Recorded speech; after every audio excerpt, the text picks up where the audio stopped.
uma vez aqui no podcast do Além e do Aquém. Sempre um prazer estar aqui com você para debater assuntos muito importantes, como o assunto de hoje. A gente vai falar sobre os direitos das pessoas com TEA. E, claro, trouxemos aqui pessoas que estão vivenciando na prática aqui o Wellington Beckman Saraiva, que é advogado, mestre em Direito pela FGV do Rio de Janeiro, vice-presidente da Comissão dos Direitos das Pessoas Autistas da OAB, também um pai atípico. Aqui também estamos com a Alcione. Alcione, ela é da AMA e também Alcione do Socorro, colaboradora da Associação de Amigos do Autista do Maranhão e fundadora e presidente da Associação dos Usuários de Planos de Saúde do Maranhão. Ela é professora e doutora. E também estamos aqui ao meu lado com Rosalvo Júnior, jornalista, escritor, autista de alta performance e há mais de 40 anos no ar, levando a sua voz marcante, passou por vários veículos de comunicação e tem um trabalho também em nível nacional. Gostaria de agradecer aqui a presença de todos, pela disponibilidade para esse bate-papo, que eu vou apenas mediar, que eu sei que vocês vão ter muita coisa para contar aqui. Wellington, obrigada pela sua presença. Para mim é sempre uma honra, um convite teu, então, para mim é uma ordem. Falar de autismo é um tema, né? Todo mundo sabe, né? Eu escolhi ser pai de autista. Alcione, pode chamar Alcione apenas? Alcione do Socorro, né? É só Alcione. Pronto, Alcione, obrigada também por estar aqui conosco, representando tantas pessoas que passam por situações de dificuldades no dia a dia. Ela tem um papel fundamental, para você ter uma ideia. A AMA ela foi a primeira instituição a criar uma rede de fato de assistência para a pessoa com autismo no Brasil, porque a gente tem um problema muito grande de acesso a políticas públicas. Então ela é uma instituição que ela tem um papel pioneiro e fundamental dentro da sociedade. E juntamente com a BUSPIMA, que é a associação que eu fundei, a gente trabalha no sentido cooperativo, né? Porque nós trabalhamos com essa parte de viabilizar o direito do ponto de vista jurídico e eles atuam de forma, como é que eu posso dizer, mais efetiva, mais prática dentro do terceiro setor. E a Rosalvo também, obrigada Rosalvo. Inclusive sugeriu o tema para a gente trazer aqui, que ele acompanha os meus trabalhos todos, né? Regina, vamos falar sobre autismo. Eu disse, então tá, vamos focar nos direitos, que eu acho que é uma coisa, um caminho, um espaço importante para que as pessoas possam ter acesso a essas informações. Pois é, muito obrigado. Vocês conhecem minha voz? Vem aí mais um campeão de audiência. Quero destacar, muito obrigado. Quero destacar, antes de tudo, o trabalho do Pouso Obras Sociais, exemplar do Moab José, à frente, né? É uma ótima pessoa, excelente profissional, dedicada ao aspecto espiritual, uma referência, né? E também ao aspecto social, que é muito importante. Quando eu criar o Instituto Rosalvo Júnior, que está nos meus planos, vamos fazer uma ótima parceria, né? Eu já estou fazendo esta ideia, né? Planejamento, né? E eu também queria destacar que Moab é um amigo muito especial há vários anos, um irmão, né? E um excelente palestrante. Tem um estilo muito semelhante ao do saudoso Divaldo Franco, bem-humorado. Eu lembro muito bem, algumas pessoas me relataram que estavam cansadas e sempre quando assistem até hoje, né, as palestras do Moab, se sentem bem melhor, né, bem assim, com mais dinamismo, né, porque o Moab passa às pessoas, né, esta mensagem luminosa do Evangelho de Jesus na prática que ele vive, né, por meio também do Pouso Obras Sociais, né, destacando este ótimo trabalho, né, ele passa de forma bem humorada. Isso é e muito ajudou legal. muito você, né, Rosalvo? Ajudou bastante. E este bom humor que ele tem, você interioriza melhor a mensagem, né? Então isso é muito bom destacar aqui, né? As pessoas se tornam assim mais ativas, dinâmicas, né? E só para sinalizar isso aí, um bom humor, né, do Moab, só para vocês saberem, ele deu um nome aqui a uma das iniciativas do Pouso Obras Sociais, que fica aqui na Coab, para você que não conhece, atende pessoas que vêm do interior, precisando de atendimento voltados para o câncer, mas não é aqui que tem o atendimento, elas apenas tem um acolhimento para que elas possam se direcionar aos hospitais, onde elas vão receber esse tratamento. E aqui tem todo o acolhimento, carinho, alimentação, fica aqui, dorme, seus familiares, né? E aí ele deu um nome para o trabalho de Plano de Saúde Deus lhe Pague. Aí disse, Moab, o que é esse Plano de Saúde Deus lhe Pague?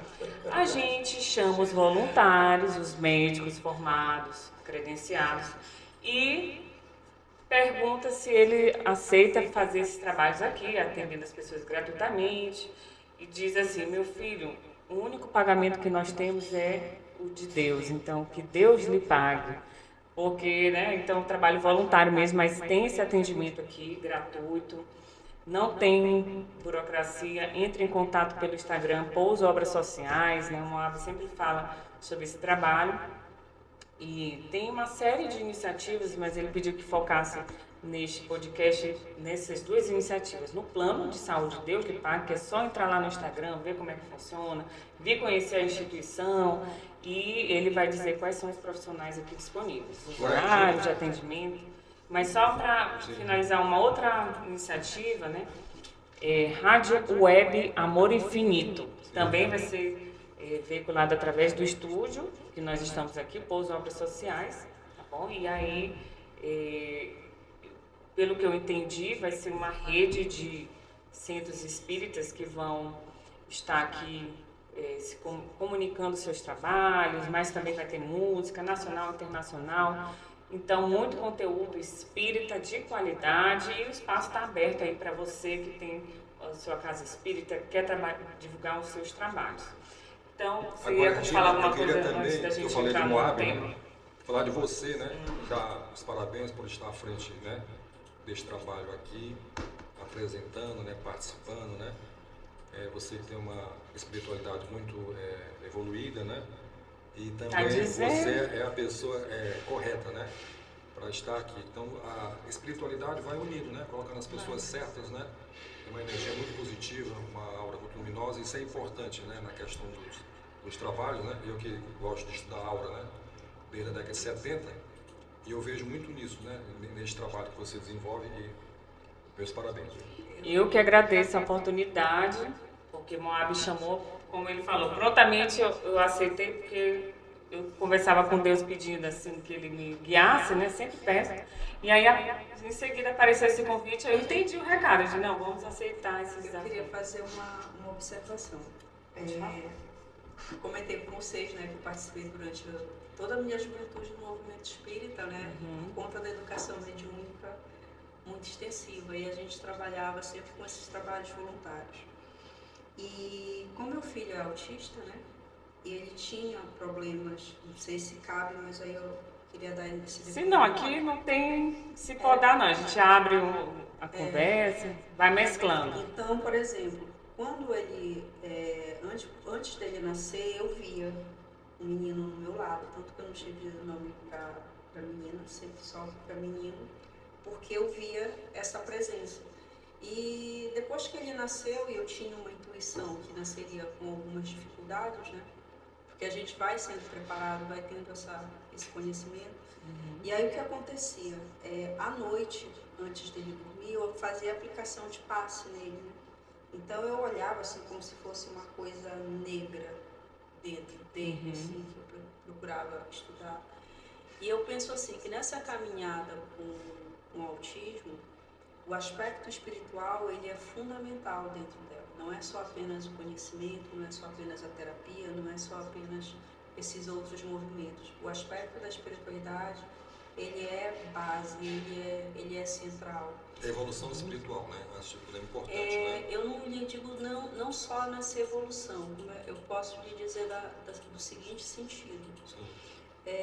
Por exemplo, houve uma época em que as pessoas ofereciam aquele tratamento de MMS, que era para tomar como se fosse água sanitária, era uma coisa que diziam que curava sim, o eu autismo. tô falando na questão da doutrina espírita como assim, evolução espiritual, assim, no sentido geral, né? Ela é no sentido tipo, uma vez eu fiz promessa com Deus, né? Sim. Porque eu creio muito nisso. Eu disse assim, Senhor, todo trabalhador trabalha por um salário. O salário da minha vida é meu filho.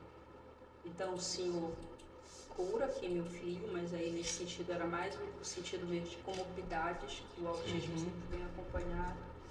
E eu trabalho ajudando as outras pessoas. Então, a associação, ela surge na minha vida como esse propósito, praticamente, como um contrato.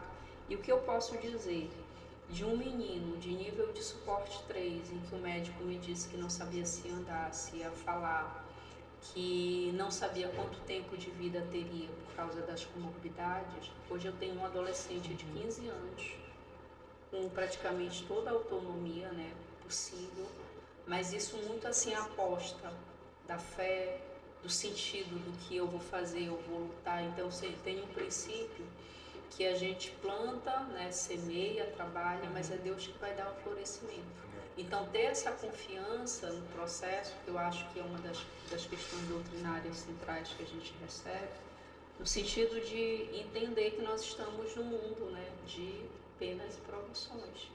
E a gente precisa passar por esse processo, mas a gente precisa passar por esse processo semeando, né? Ao invés de eu usar a minha dor como uma ferramenta apenas de prostração, eu posso usar a minha dor também para construir alguma coisa, para florescer. E trazendo a espiritualidade de uma forma geral, eu acho que em qualquer religião que a pessoa tenha, né, vai fortalecer. Né? Então, você orar, você pedir a intercessão para Deus, né, sempre vai ajudar para o bem. E no que eu acredito também, porque eu também sou espírita, mas o propósito aqui do podcast, você que está acompanhando a gente, não é fechar no espiritismo. A gente quer abrir diálogos de diversos temas e aqui é apenas nosso posicionamento em relação ao espiritismo, mas fica à vontade na sua religião também. E que bom, né, que existem diversidades. Mas a gente acredita nessa questão do espírito que habita o corpo. Então você acredita também na reencarnação, né, na pré-existência do espírito e a imortalidade. Então, já pode trazer uma bagagem de outras vidas para que nesta, às vezes a gente passa por algumas consequências, né, positivas ou não, do que a gente trouxe aí de outras trajetórias. Bom, então, só para ficar um registro aí dessa parte espiritual. Mas vamos aqui voltar então para o nosso foco de hoje, dando as boas-vindas aqui para o Moab José, o idealizador do podcast. Já falamos um pouquinho do Pouso, obras sociais. Obrigada aqui por receber a gente. Moab é uma referência, né? Parabéns, Moab. Seja bem-vindo. Seja uma alegria. Obrigado. Muito obrigada. E aí, eu queria conhecer um pouquinho o Wellington Beckman Saraiva, para quem está acessando agora e não assistiu desde o início, em relação ao trabalho da Comissão dos Direitos das Pessoas Autistas, da OAB. Fala pra gente como é que funciona, se é pago, se não é, e como as pessoas podem acessar o trabalho da OAB nesse sentido. Bem, é importante porque a nossa comissão ela só tem 3 anos, né, na história da OAB aqui no Maranhão. A OAB ela tem, se não me falha a memória, mais 73 ou 83 comissões, e a nossa, a Comissão do Direito das Pessoas Autistas, ela surgiu há 3 anos atrás. Surgiu de um encontro de 2 cachorrinhos numa praça, eu com o meu, e a Ana Karina, que é a presidente, com o dela, fizemos uma amizade. E daí então ela não é mãe de autista, mas ela tinha um propósito, porque ela conheceu uma amiga que precisou da ajuda dela como advogada, e daí ela ficou com aquilo que quando ela morava no Espírito Santo, que quando ela chegasse aqui em São Luís do Maranhão, ela iria fazer um projeto para apresentar essa comissão. E daí nos encontramos. E aí, quando eu falei para ela que eu era pai de um autista, então, e advogado também, daí, enfim, apresentamos o projeto, fomos levar para a OAB, e lá as pessoas desconheciam completamente a respeito, né? Como a gente vive hoje uma situação muito de desconhecimento, por mais que se fale de autismo. A Lei Berenice Piano, ela é de 2012, então a gente começa a fazer isso para a história de um país não é nada, né? O Estatuto da Pessoa com Deficiência, em 2015. Então a gente ainda está muito engatinhando em termos de se nós formos pensar de história de um país, né? E nós percebemos que lá na própria OAB mesmo, as pessoas, o próprio presidente Caio, a quem eu agradeço sempre, porque nós só existimos porque o Dr. Caio Saraiva, que é o atual presidente da OAB, acreditou no nosso projeto e nos deu toda a liberdade para que esse projeto, então, ele foi o que autorizou a criação, o nascimento da comissão. Para quem não sabe, a OAB ela é a maior instituição de defesa dos direitos civis, né, das pessoas, do direito como um todo, né? E o fato de ser advogado, pertencer à OAB, então já começa, e que através da comissão nós estamos ali para fazer um trabalho de informação, orientação jurídica, né? Informação jurídica, orientação, acompanhamento, palestras, discussões. Então, por exemplo, em 3 anos da criação da comissão, nós já fomos em 40 municípios, levando o quê? A informação para essas pessoas. E tudo custeado por nós. Nós não ganhamos nada com isso. Nós não somos remunerados. É uma coisa voluntária, de você querer ajudar essas pessoas. Então, em 3 anos, nós já criamos a primeira, ajudamos a criar, colaboramos na criação da Sala do Afeto junto com a administração do Shopping São Luís e o Ilha Azul. Então, hoje no Shopping São Luís tem uma Sala do Afeto. O projeto foi gratuito, feito por uma arquiteta, né, que deu o projeto. Então, hoje uma criança que se desorganiza... Por intermediação da comissão. Comissão, Ilha Azul, né, o treinamento para aqueles vigilantes que estão ali, né, no sentido de ajudar a direcionar, foi feito por membros da comissão. Então, a comissão ela é constituída de advogados. É a primeira comissão que tem nos seus membros consultivos médicos, profissionais de educação física, empresário. Então, ela não é só de advogado. Psicólogos. Então, os psicólogos, eles se comprometeram a dar o treinamento para aqueles vigilantes, né, a conduzir essas crianças. Então, fora isso, criamos, né, através da comissão, o projeto da doutora Ana Karina, primeiro arraial da inclusão na história do Brasil, não foi só do Maranhão, não. Então, nós pensamos, eu tive a ideia, e a Karina, então, ela fez o projeto. Fomos atrás de quem poderia nos apoiar, andamos em cada gabinete na Assembleia Legislativa, Neto Evangelista nos recebeu e resolveu apoiar, e nós fizemos o primeiro arraial da inclusão. O que significa um arraial adaptado para as famílias atípicas, não só autista, cadeirante, com tatame, com tudo, leitura lá, tudo. Foi uma festa para 620 pessoas no SESC. Daí veio o segundo arraial, já um projeto, eu antes pesquisei em todo o Nordeste se alguém já tinha se preocupado com isso, é um trabalho muito bacana da comissão. Demos um treinamento gratuito. Hoje eu sou visto por 50 mil colaboradores da Rede Mateus. Porque eu fiz um curso, fui lá, quem me atendeu até achava que eu ia cobrar, eu digo, não, a minha ideia é que cada colaborador, então hoje dentro da plataforma dos cursos, qualquer colaborador do Mateus quando entra, que eles têm os cursos em companhia, que eles são obrigados, tem lá um do autismo.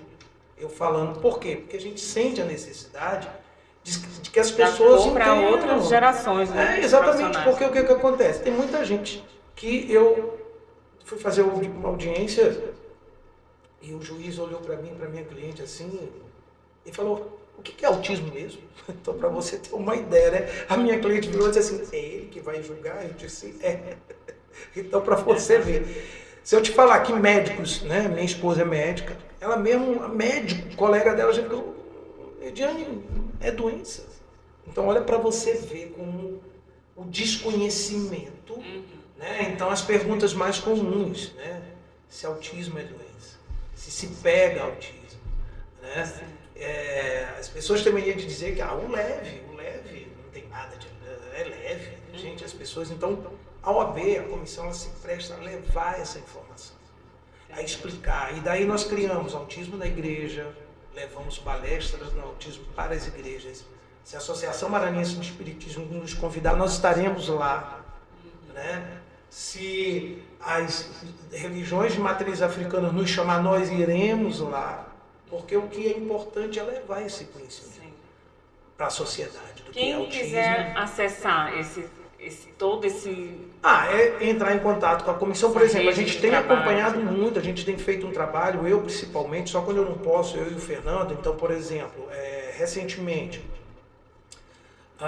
Por exemplo, teve uma mãe que teve a matrícula negada, e daí deu polícia na escola, entrou em contato com a OAB, fizeram contato com a comissão. Eu fui pessoalmente acompanhar essa mãe na delegacia, porque às vezes tem mãe que diz assim, meu Deus do céu, não sei. Tem casos de vizinho por causa de barulho, que vai na delegacia.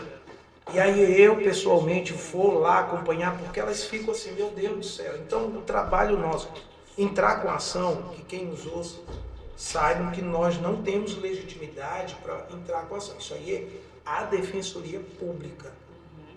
O nosso trabalho é do acompanhamento, da informação, do esclarecimento, né, de acompanhar as audiências públicas, chamar a responsabilidade das autoridades, cobrar das autoridades, porque ali é a OAB que está presente, não é o Wellington Bem. Quem tiver esse interesse, essa necessidade, como é que acessa essa comissão? Vai lá, liga para a OAB, olha, eu queria falar com a comissão, eles vão direcionar, vão entrar em contato, vão dar o telefone do direito das pessoas autistas da OAB Maranhão. Pronto. E aí então, funciona durante a semana, no durante horário a comercial? Semana, horário comercial, e muitas das vezes, dependendo da urgência, já aconteceu de eu me deslocar até em pleno domingo.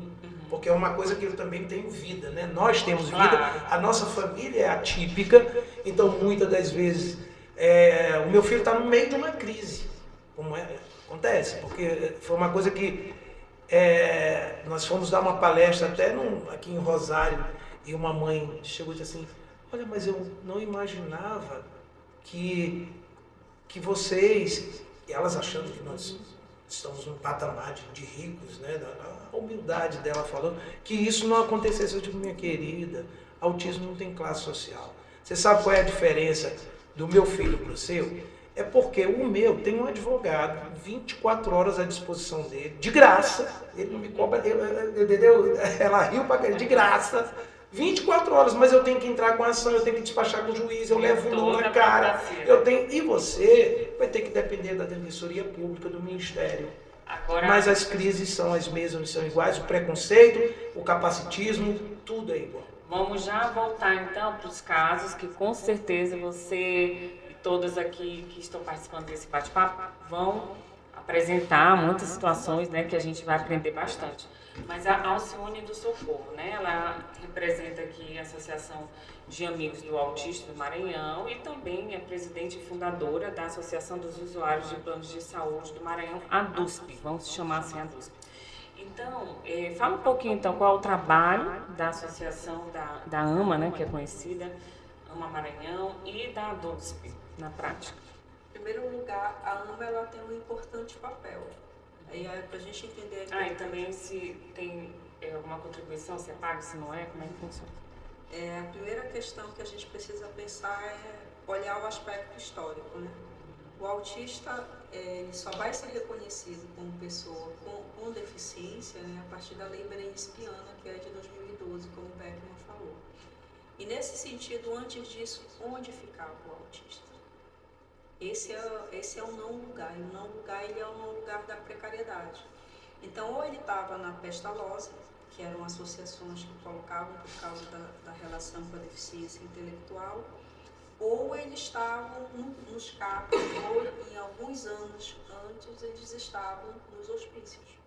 Então a AMA ela é uma primeira associação de mães e amigos das pessoas com autismo, basicamente mães, e a gente tem o protagonismo, né, de uma política do afeto que se reúne para fazer primeiro esse processo de divulgação, de dizer o que é o autismo, e depois busca fora do país informações, principalmente baseado na análise do comportamento, né, que é o ABA, estruturas para que essas mães possam atender os seus filhos. Porque qual é o primeiro ponto? Terapia. Existe muita diferença... Focado em especial na parte de saúde, mental ou física. As duas coisas passam. A gente está falando de um transtorno que ele é psicossocial. Eu não tenho como separar o que é comportamental do que é saúde. A gente tem que tratar o indivíduo na sua integralidade.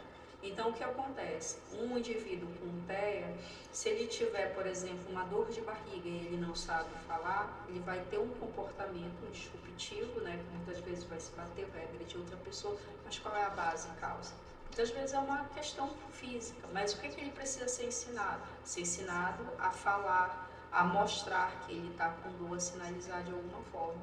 Então, esse papel inicial e assistencial que ele está nessa questão do terceiro setor, a ANMA faz, né?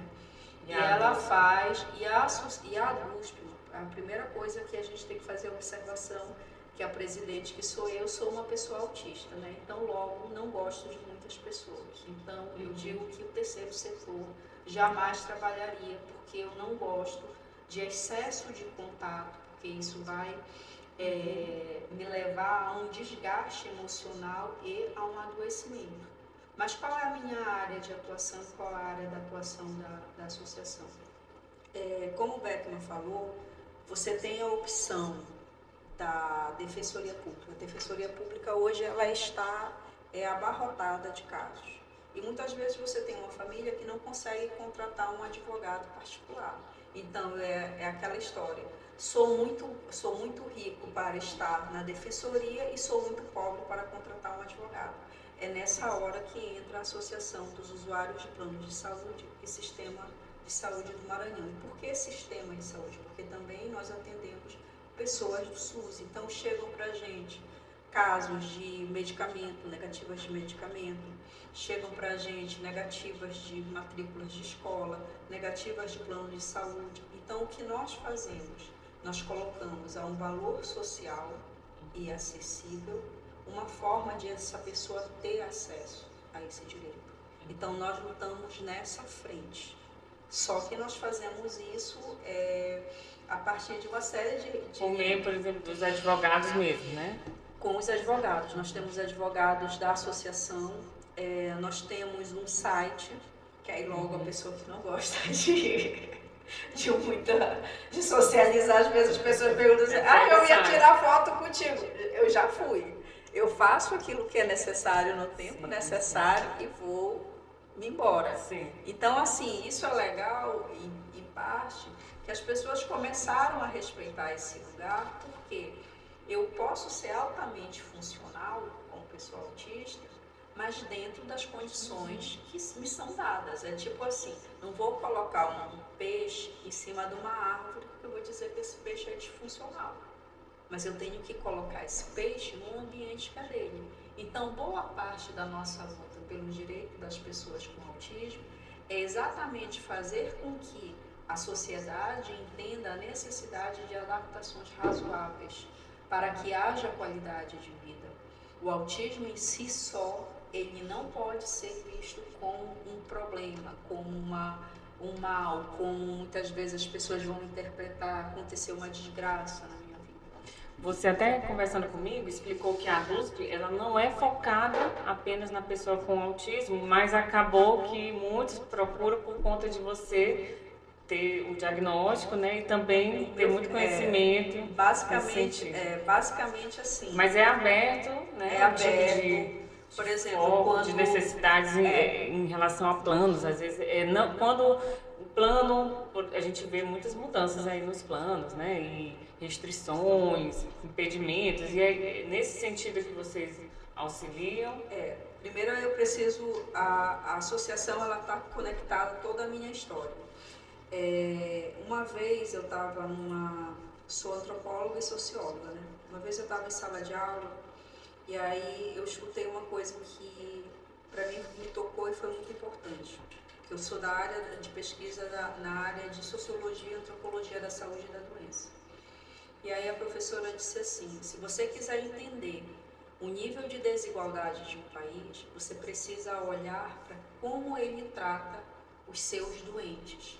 Porque a pessoa que está doente, ela não pode mais produzir. E logo você vai identificar se existe amor de fato. Então, por exemplo, quando o Beckman diz assim, eu sou pai por escolha, isso é uma coisa muito importante, porque a maioria dos pais biológicos, quando descobrem que o filho tem um diagnóstico, ele sai. Então, você escolher ser pai de alguém cuja limitação e cuja esfera de comprometimento ela não está num lugar produtivo, é sinal de humanidade. Então, quando eu escutei isso, eu fiquei pensando assim, A área da saúde é a área que vai me dar a visão social da qual eu preciso e da qual eu acredito. Então, nós trabalhamos da saúde como um todo, por quê? Porque a pessoa com autismo normalmente vem com epilepsia, a pessoa tem comorbidades associadas. Nós trabalhamos com pessoas com câncer, pessoas com deficiências de forma geral. Você falou de alergias, né? Alergias. No meu caso, por exemplo, sou altamente alérgico, meu filho. Então, as pessoas acabaram chegando mais próximo de mim, porque eu não tenho tanta divulgação da associação. As pessoas vão me conhecendo muito mais por causa da trajetória. Tem muitas pessoas que eu ajudo, que eu converso com as pessoas 2, 3 anos eu nunca vi. Mas a pessoa que está me ligando, por exemplo, lá de Pinheiro, Alcione, a escola está recusando o PEI do meu filho. Como é que eu faço? Como é que eu brigo com o diretor?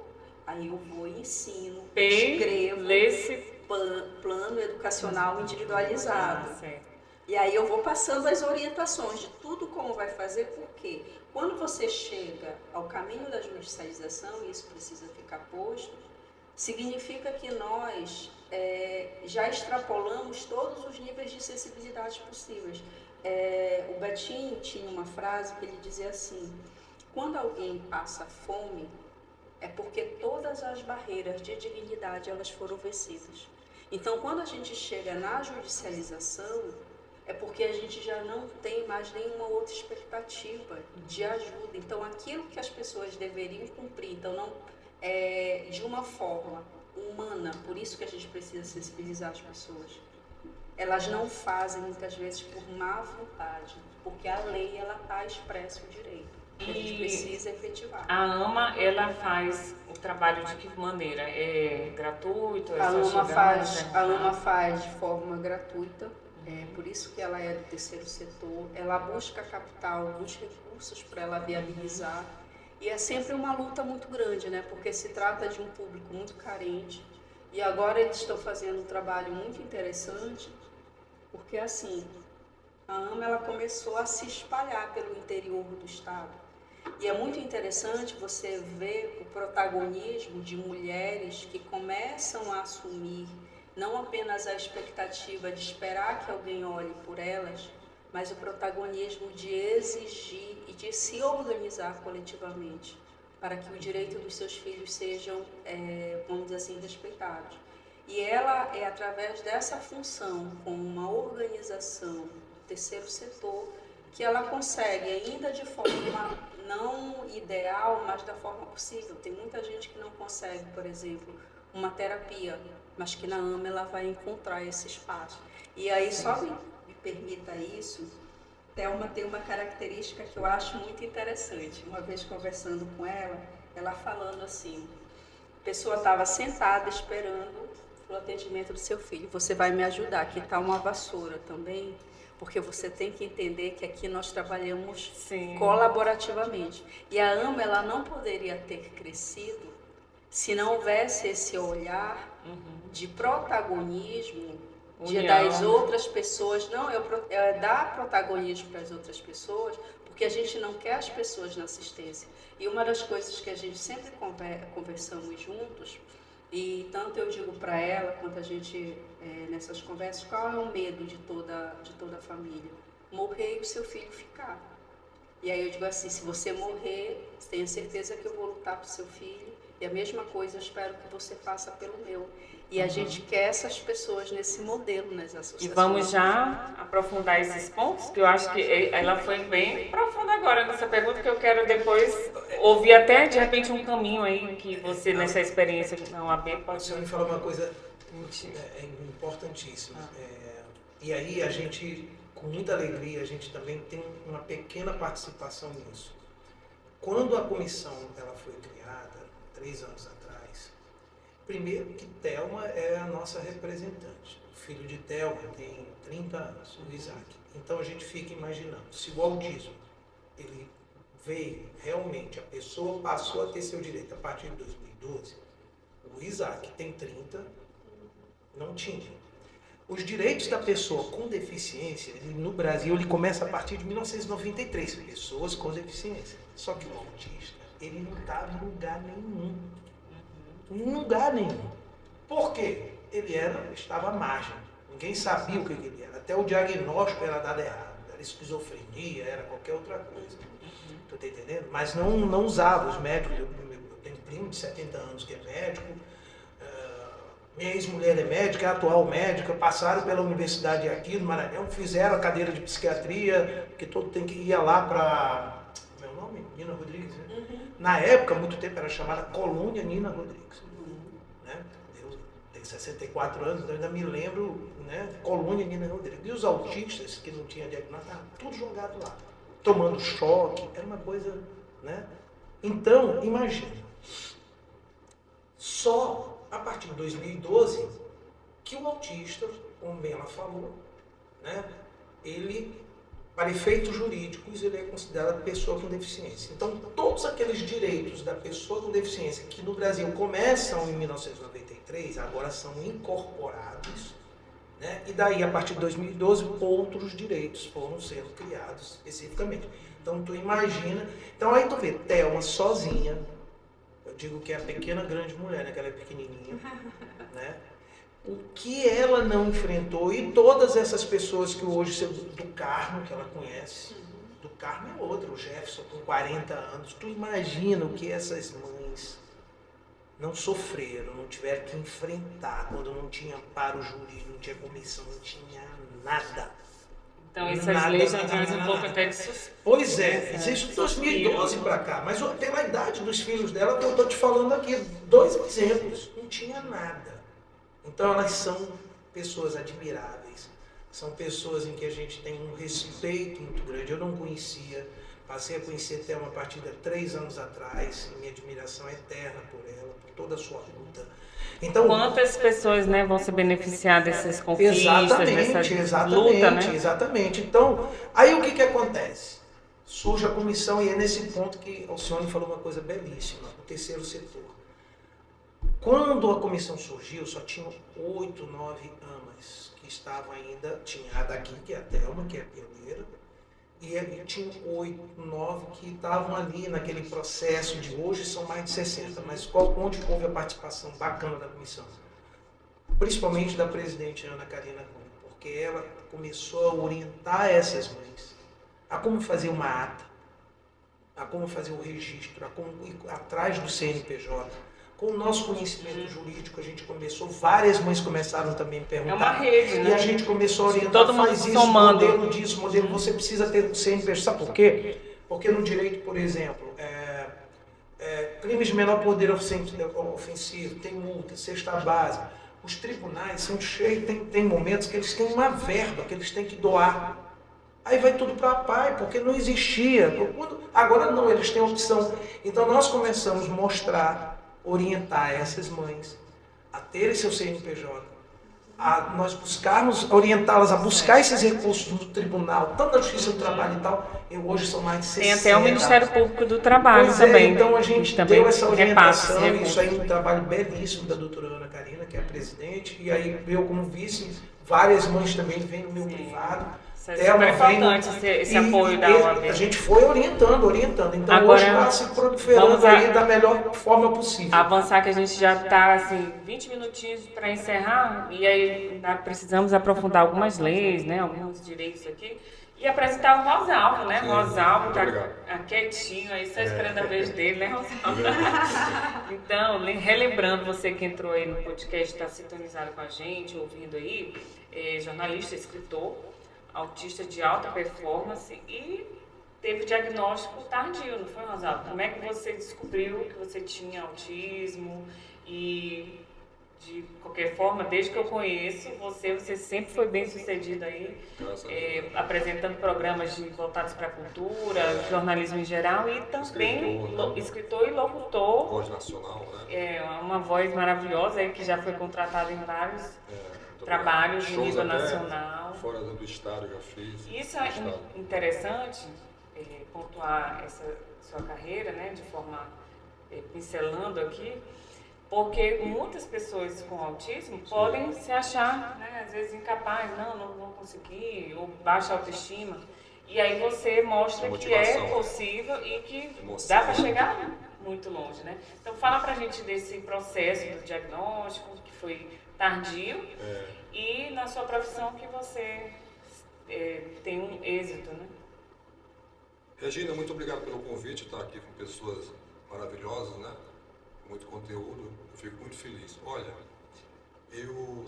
o meu autismo, o segredo é a aceleração. Por exemplo, eu estou aqui a 5 km, né, por hora, uma metáfora, né? E eu chego a 900, e até a velocidade do Concorde, né? Por quê? Porque eu acelero, entendeu? As pessoas às vezes se surpreendem com o meu autismo, né? Você, inclusive, trabalha na revisão de textos, né, lá da Assembleia, que são textos diários, todos os discursos dos deputados, e são taquigrafados, tem as pessoas que trabalham lá, e você vai revisando todos esses textos que depois vão para o site. Então, eu tenho essa capacidade inerente, né, de realizar várias tarefas, né, ao mesmo tempo, de forma geral, né? E eu sempre fui autista. Minha família é de políticos, né, há vários anos, né? E papai contava que eu, com 8 anos, dei uma ideia para vovô, né? Candidato a prefeito, vovô ganhou a eleição por 17 votos. Por causa da minha ideia, por causa da minha pergunta, né? Então eu sempre tive essas sacadas, entendeu? Esse aspecto diferenciado, modéstia à parte. Não é que eu seja melhor do que ninguém, né? Mas faz parte da condição do meu autismo de alta performance, né? Com testes científicos. Né? Mas naquela época não tinha esse olhar para diagnóstico de autismo, né? E aí você passou a sua aí eu tinha ideias... infância e adolescência sem diferenças, eu era muito isolado, entendeu?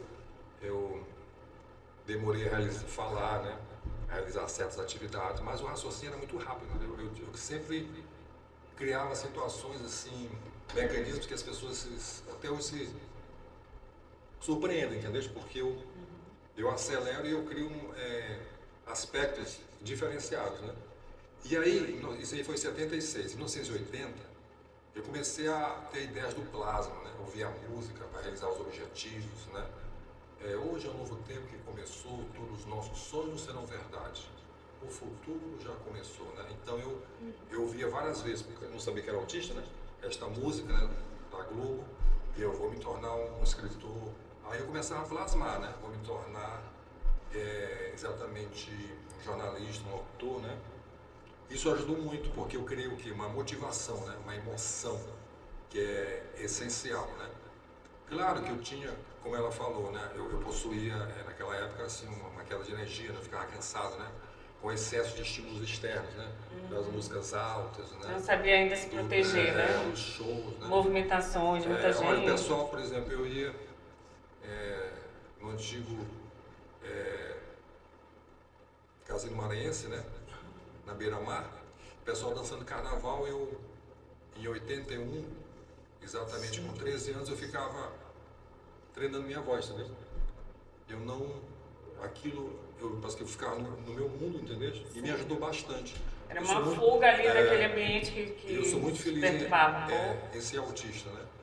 Então esse autismo me ajuda, né? Assim, sabe, no dia a dia com esta aceleração, né? Mas eu demorei a aceitar que meu QI é muito elevado, porque eu pensava na física quântica, eu pensava na sincronicidade, né? De Carl Gustav Jung, né? Eu pensava no espaço-tempo, e naquela época as pessoas não falavam muito isso, assim, no dia a dia, né? E aí será que eu estou falando coisas tão diferentes, né? E deu no teste, nos testes científicos, eles deram que o meu QI é muito elevado, né? Assim, modéstia à parte, né? Que é acima da média, né? Porque justamente pelos cálculos matemáticos que eu faço, né? As ideias diferenciadas, né? As soluções complexas para problemas simples, né? Questões que as pessoas me procuram às vezes para resolver, né? Certo. Então uma série de fatores todos esses fatores me ajudaram, né? A perceber. E aí como eu fazia muitos cálculos matemáticos, né? Em vários aspectos, e aí eu resolvi fazer vários testes, né? Para saber que eu intuía que eu tinha alguma coisa de autismo, né? Até porque na minha família... Mas você mesmo que tomou a iniciativa de fazer o diagnóstico e ir atrás, né? Porque meu tio William, ele já faleceu, ele era psicólogo. E eu tenho um primo, né, exatamente, que é autista, né? E aí eu percebia, assim, a questão do autismo. Eu disse, será que eu não sou autista? Porque tem a questão, né, do isolamento, né? Não gosto de estímulos externos de música, né? Mas foi com que idade, Rosalvo, que você com 52 anos. 52 anos. Aí demorou bastante, né? Porque são testes científicos, são vários profissionais, né? Então você tem que ter a certeza, né, de que você realmente tem, né, é autista, né? E o E meu depois desse diagnóstico, né? Porque você tem que ter o diagnóstico para ter acesso também a muitos direitos. Como é que e eu nas nossas conversas, tu sempre falas que foi atrás e está usufruindo que tem a tua carteira, tem minha né? carteira, graças a Deus, já E moderna. outros já. direitos. É a segunda que eu tenho já. E quais Tá na identidade de autista. Ah, tá.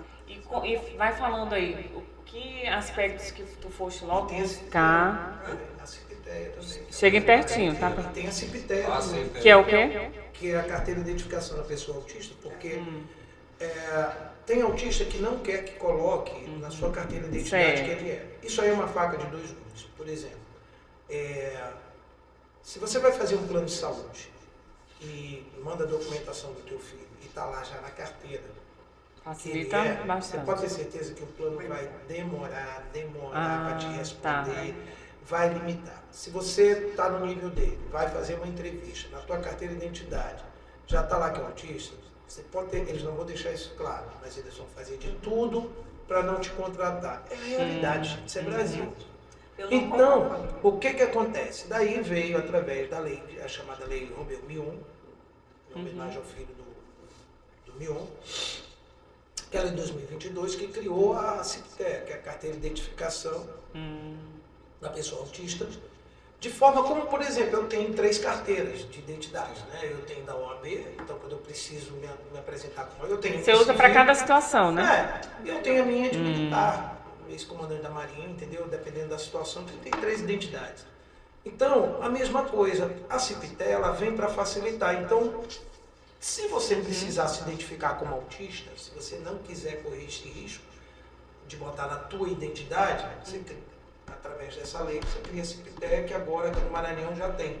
Porque ela veio... Sabia disso, Rosalba? Sim, sim. Então, o PROCON já desde o ano passado, né? Isso também vai ser muito interessante, porque vai ajudar você a fazer um censo mais objetivo. Porque o que nós fizemos agora, que saiu com 2.400.000, ele não é isso. Nós temos mais de 6 milhões. Mas para o IBGE, porque ele foi muito seletivo. Então, os sensores iam na casa. Por exemplo, se o apartamento dela estava selecionado, mas lá na pergunta não importava ela dizer, eu sou autista para o cara colocar lá, não ia colocar. Então, por exemplo, quando o sensor chegou na minha casa, eu falei, olha, eu tenho filho, não, mas esse apartamento aqui, esse endereço aqui, não. Então ficou... É porque foi a amostragem, é um cálculo que você faz por amostragem, não é cálculo. Então saiu 2.400.000, mas na verdade são 6. São aproximadamente 6. Então, quanto mais você puder tirar essa ideia, né, isso vai facilitar para que você possa, e aí você ter um número mais exato, melhor. Agora, E tira onde? Eles disseram, no PROCON, só que eles disseram agora que eles não estão fazendo essa contabilidade. A gente pensava, deduziu que foi um pedido dos movimentos sociais, mas eles não estão fazendo isso. Eu te digo porque o que acontece. Meu filho, eu não quero e não vou colocar na carteira dele de identidade. Não, eu também não estou vai. igualzinho de você. Porque outra coisa, por exemplo, aquele cordãozinho. Eu tenho muito cuidado com aquilo, porque uma coisa eu saber que meu filho vai estar aqui junto de vocês e ele vai ter protegido por ser autista. Outra coisa eu deixar meu filho com cordão num ambiente em que eu não tenho controle. Ali ele pode ser também um alvo. Então tem algumas coisas que a gente precisa ter um determinado cuidado, porque a pessoa com autismo, ela ainda é vista com muito preconceito. Por exemplo, eu comecei a fazer uma segunda graduação. E aí simplesmente estava um inferno de barulho, né? E aí eu estava saindo com muita dor de cabeça, estava passando muito mal, estava precisando tomar medicação. E aí eu fui lá, apresentei meu diagnóstico e solicitei para que pelo menos no dia da prova eu passe a parte. Aí a moça chega comigo e disse assim, Que isso também é direito, né? É tão bom você ter esse privilégio, eu também queria ser autista. Aí eu olhei assim para a pessoa, respirei, que nesse dia eu estava plena, né? Eu disse assim, isso não é um privilégio, porque a pessoa não sabe que a pessoa passa. o que é o inferno. Porque assim, talvez na trajetória colossal, ele tenha sido peixe, né, que estava na água. Porque assim, por exemplo, o meu autismo só aparece quando eu sou colocada em ambiente que não é o meu adequado. Mas no meu caso, viu, Alcione, só fazendo aqui uma consideração importante, né? Eu volto à questão da aceleração. Eu sou consciente, né, que há um preconceito na sociedade, né, em relação, não de todos, né, em relação à questão do autismo, aos autistas, né? Sou bem consciente disso.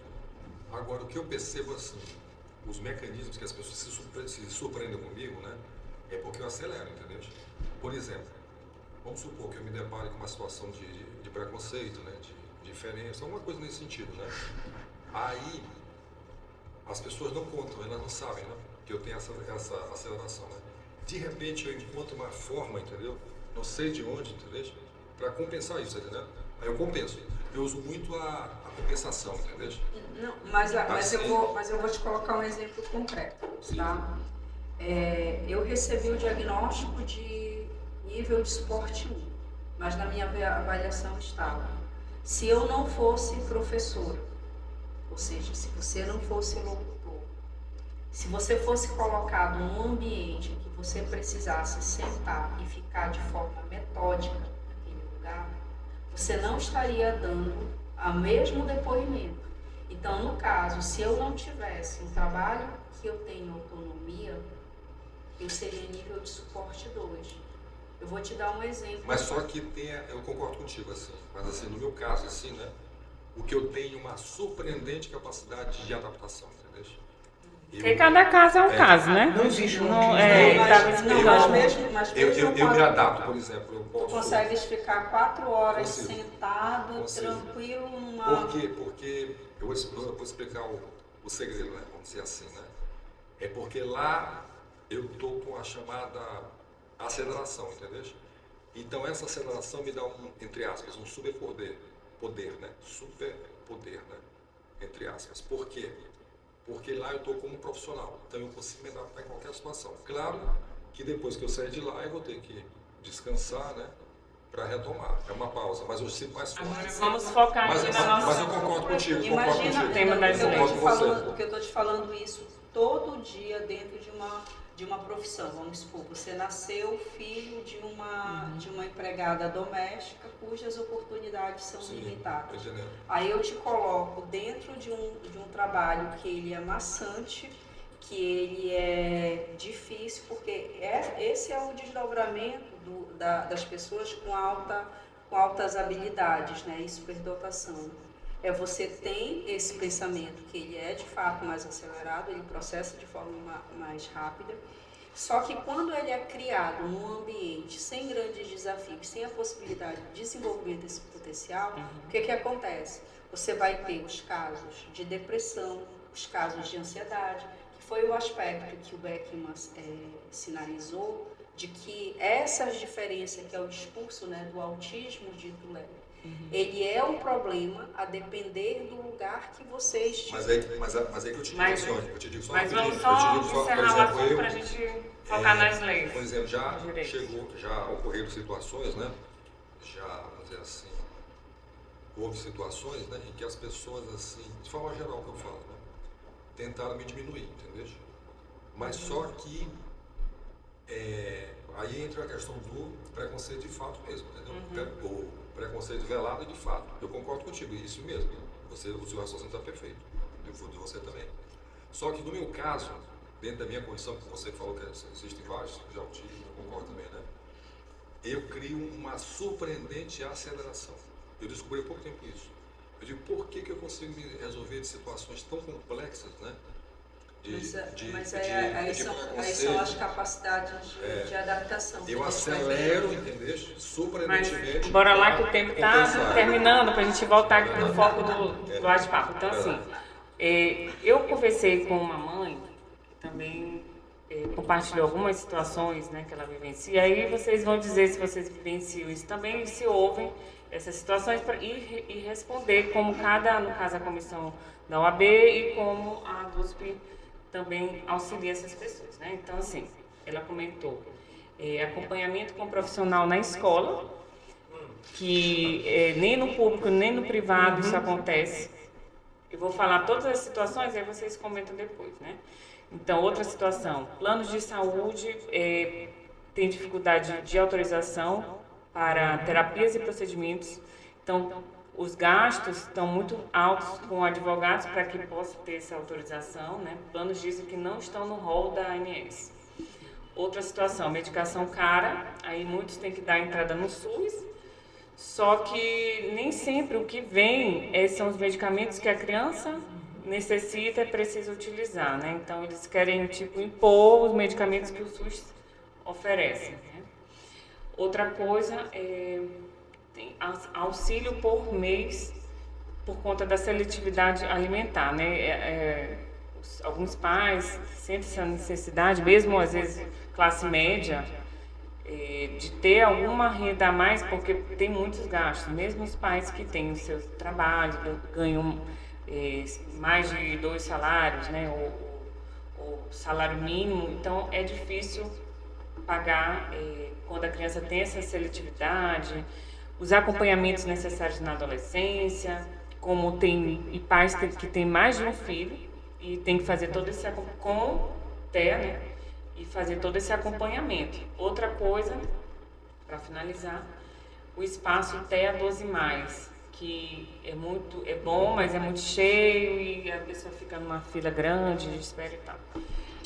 Vou dar um resumozinho e deixar aqui para minha colega aqui do lado que a gente vive. O que eu vivo, ela vive, todo pai, mãe atípica, não tem diferença, tá? Então, a gente está ali, nós dois aqui, o que eu passo, ela passa, enfim. Mas vou dar um panorama rapidinho aqui. Acalma o coração desses pais. Vamos lá. Como é que eles podem se ajudar? Em termos de legislação, qual é o grande problema no Brasil? Nós temos hoje legislações maravilhosas. Por que eu te digo isso? Eu, de livre e espontânea vontade, fiz um estudo comparado. Eu tenho parentes na Alemanha e tenho minha irmã que é cidadã francesa. Através deles dois eu pedi, me traz tudo que tem Alemanha e França aí sobre autismo. Quando eu comparei com o que nós temos aqui, eu falei, meu Deus do céu, a gente está no melhor dos mundos. Porque o que a gente tem de lei, e principalmente estaduais, o Maranhão, por exemplo, saiu na frente de São Paulo de tudo quando ele foi o primeiro estado a acabar com o prazo de validade do laudo.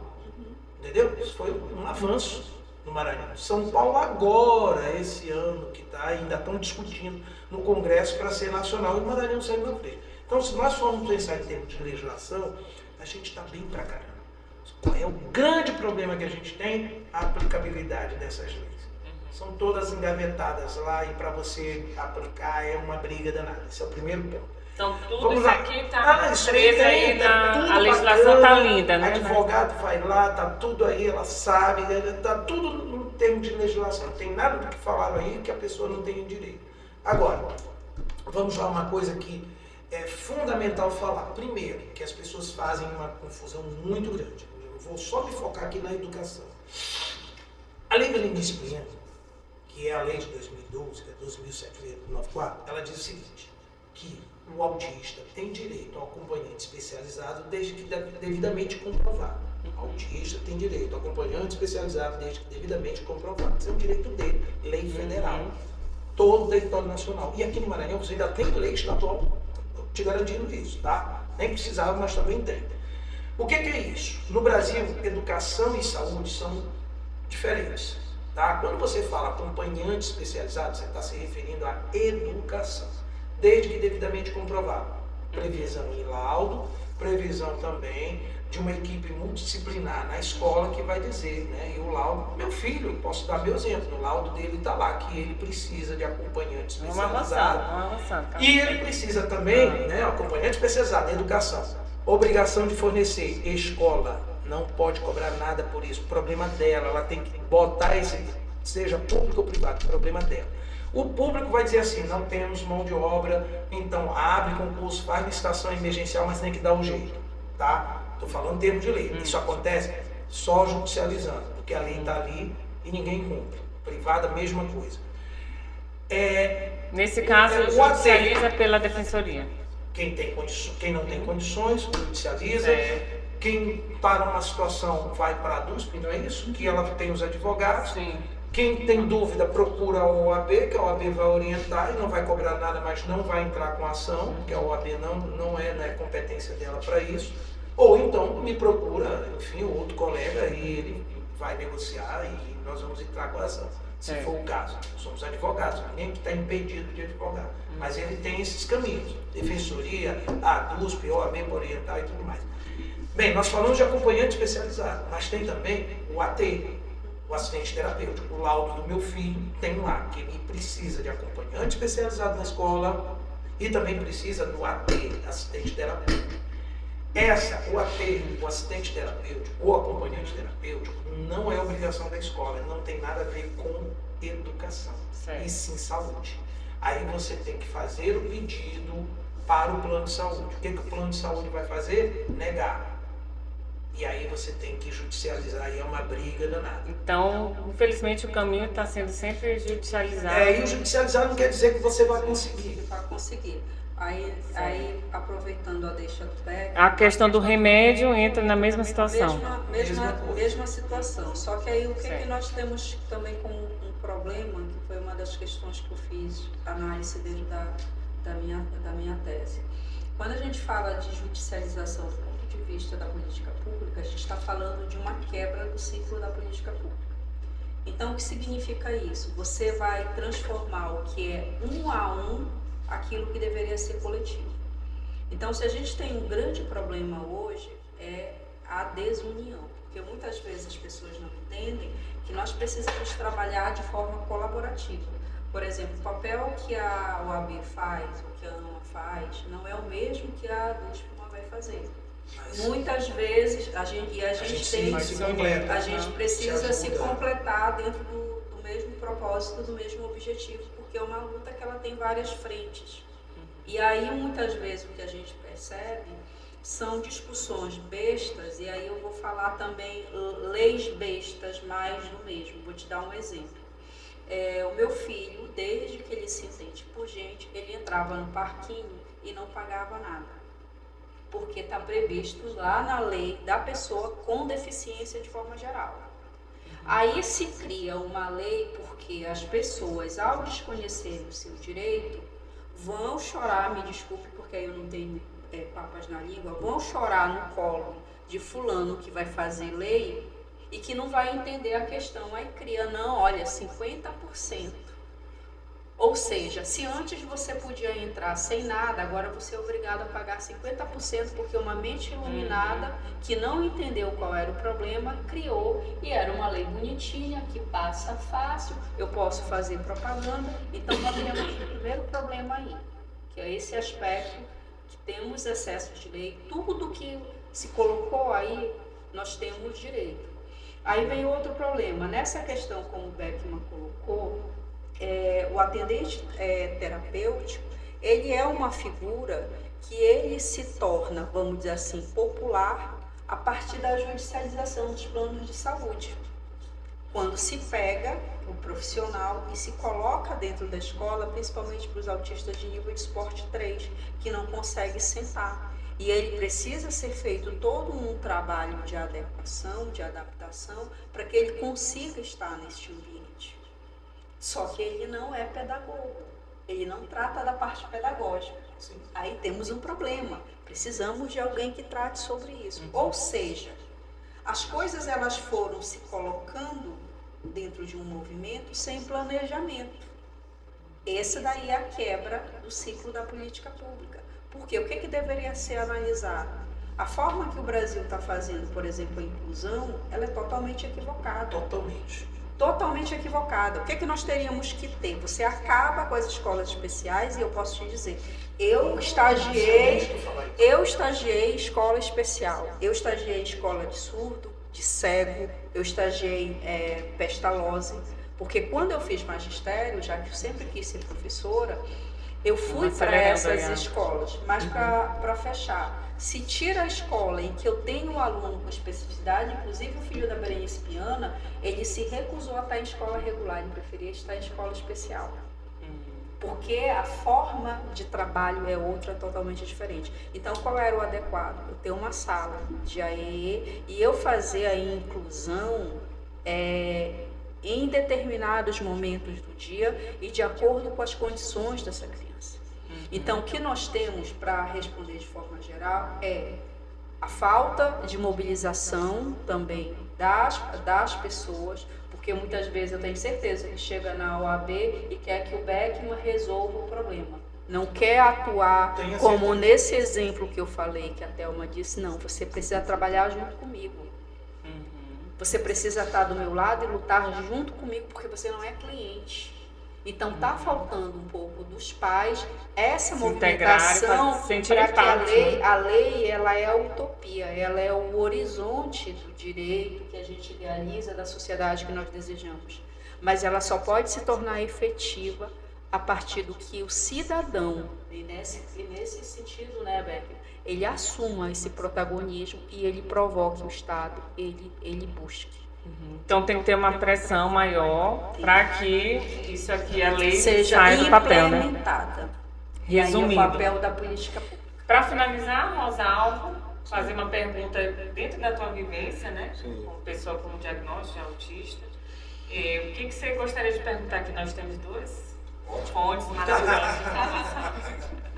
Eles falam muito bem, parabéns, viu, pelo conteúdo. Já estamos vendo. Tem que reduzir bem a resposta. Ouvindo, né? Eu sou bem observador, né? E eu gostei muito do conteúdo que vocês falaram, falam bem, né? Assim, bastante determinação, perseverança. O que é que pode ser feito, na opinião de vocês, para a gente combater esse preconceito em relação à questão não só dos autistas, das pessoas com deficiência, né? Preconceitos assim, vamos supor, direto, né? Que são preconceito direto. E o preconceito, às vezes, que é velado, né? Que ocorre, assim, que as pessoas dizem que exatamente querem não passar, mas a gente sabe que acabam passando, né? De forma velada. Como é que pode ser feito? Bem, minha opinião pessoal, né? Eu não sou sociólogo e eu tenho certeza que ela vai dar uma resposta muito melhor, mas minha opinião pessoal, que vivo o dia a dia, porque qual é o grande problema? O autismo não tem cara, esse é o grande problema, quando ela diz, né?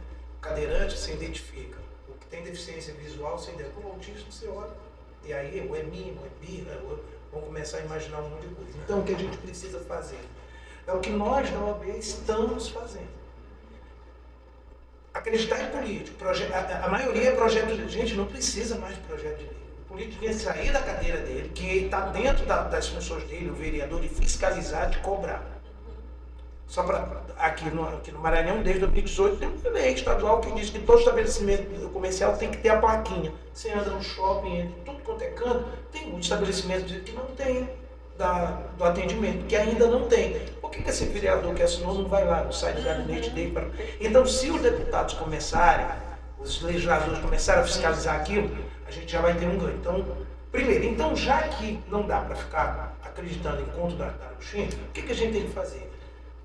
Comunicação, o que a OAB tem feito, o que a Comissão tem feito.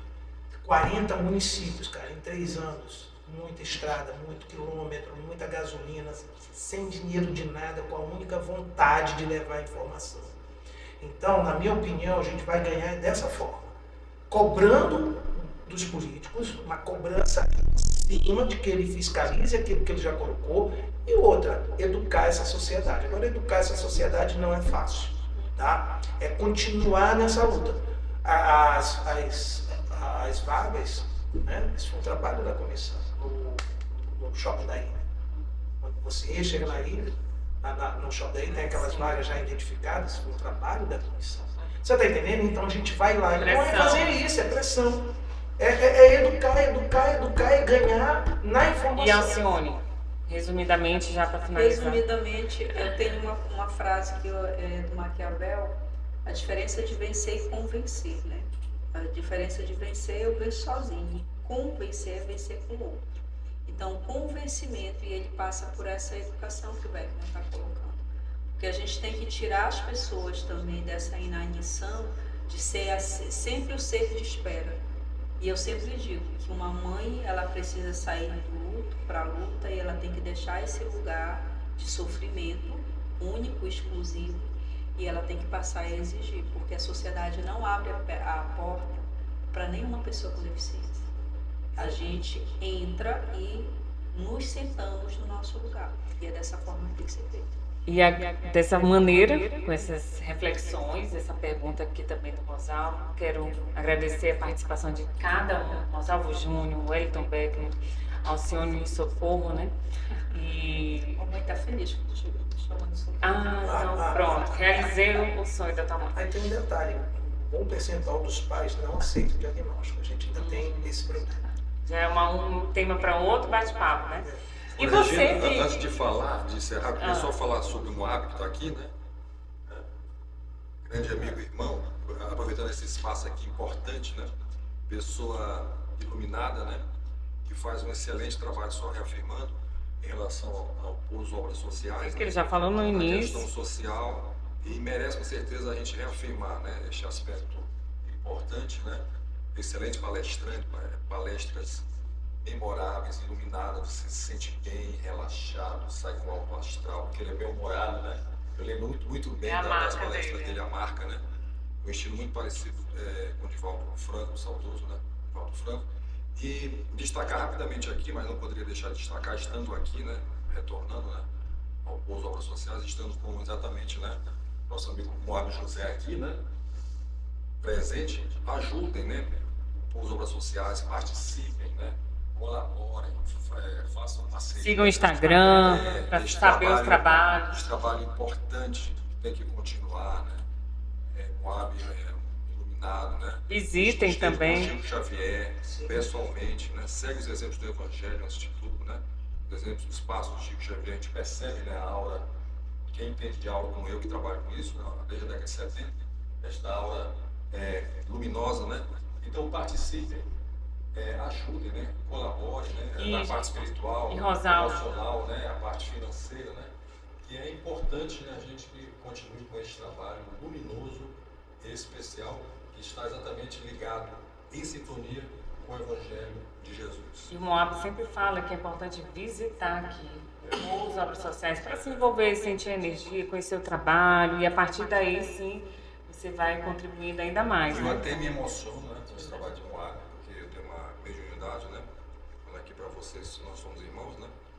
E eu até de falar me emociono, você vê da vibração, né, que tem este local, né? Quem mente Agora, percebe, né? nosso tempo Luminosa. esgotou e sigam o canal Pouso Obras Sociais no YouTube. No Instagram você vai saber as novidades, um novo podcast, um novo episódio. E o podcast é do Além e do Aquém.